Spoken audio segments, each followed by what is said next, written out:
Hey, what's going on, my Vetway family?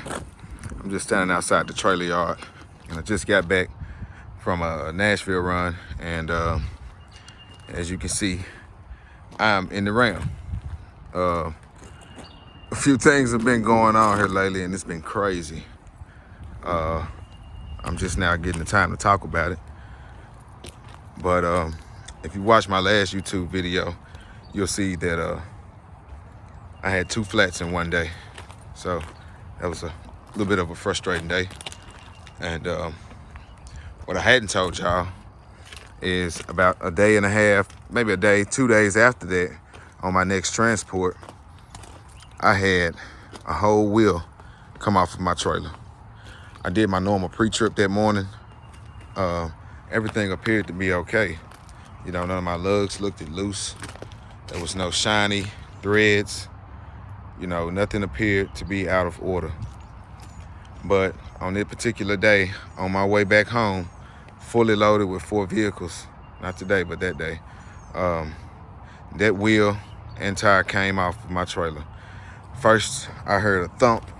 I looked in my mirrors immediately, didn't see anything. 2 seconds later, I started seeing white smoke coming from under my tire. So I immediately thought I was having another blowout. So no big deal.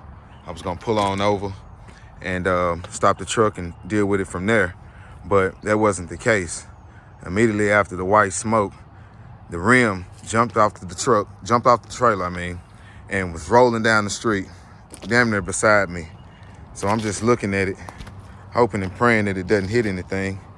And there were 3 cars on the expressway in immediate danger of that tire.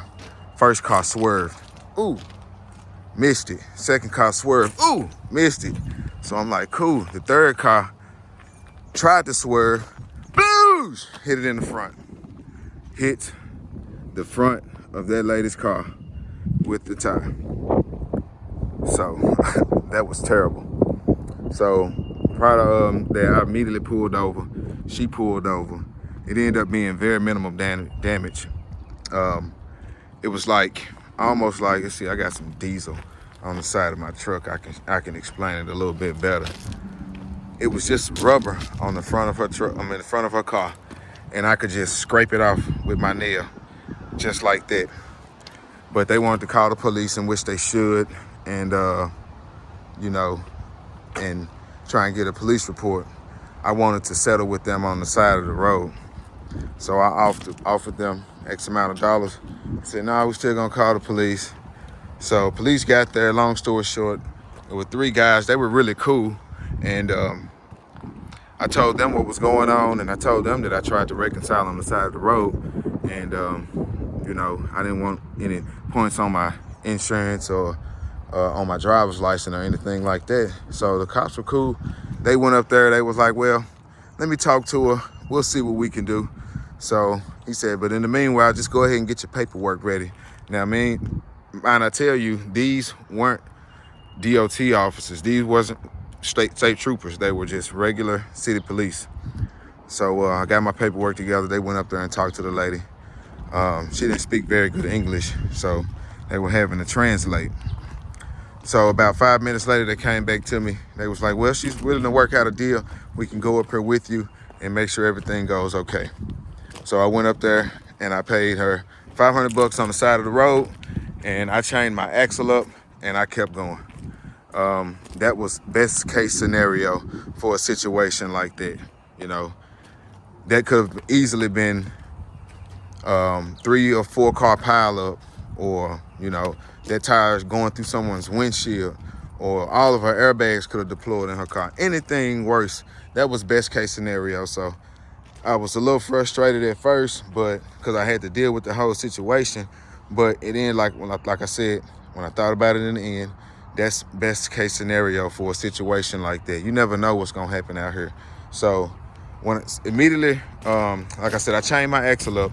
It was, let's see, which one was it? It was on the driver's side. It was the driver's side, very front axle. Immediately when I got home, I changed it up, drove home. Immediately when I got home, I had it, the entire hub and brake assembly replaced. Hub, brakes, bearings replaced. on this one to fix the problem immediately. I went and dropped my load the next morning, and I came back. I parked my trailer, came back that Monday morning, and had all the rest of them done.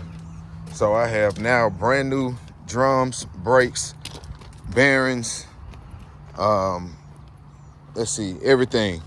Yeah, on all 3 axles. All 6 tires, brand new brakes and drums. All 3 axles redone. So, and that ran right around $2,000 to get all of that done. So, it costs to do this business. It costs to do this business. So, another thing is my international is giving me trouble.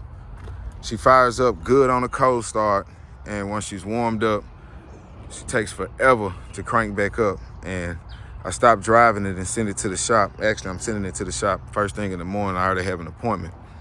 But she acts like she doesn't want to crank, and I'm afraid I'll burn the starter up, you know, just constantly doing this. So I'm gonna send it to the shop, get it serviced, and who knows what that bill is gonna be, but it is what it is. We're gonna knock it out, you know. So, but hindsight, business is still good. We are still hauling, and I'm thankful to have a backup truck. I recommend any one-man team to have some form of a backup that you can put your hands on if something was to happen to your primary unit, you know, because if you're not rolling, the money is not flowing. And if you only have one power unit and if something goes down, something happens, you can't satisfy your customers and you can't satisfy your bank account. So shit happens out here. It is what it is. We're not griping. I'm just here to tell my story. So thank y'all. I'll see y'all on the next one.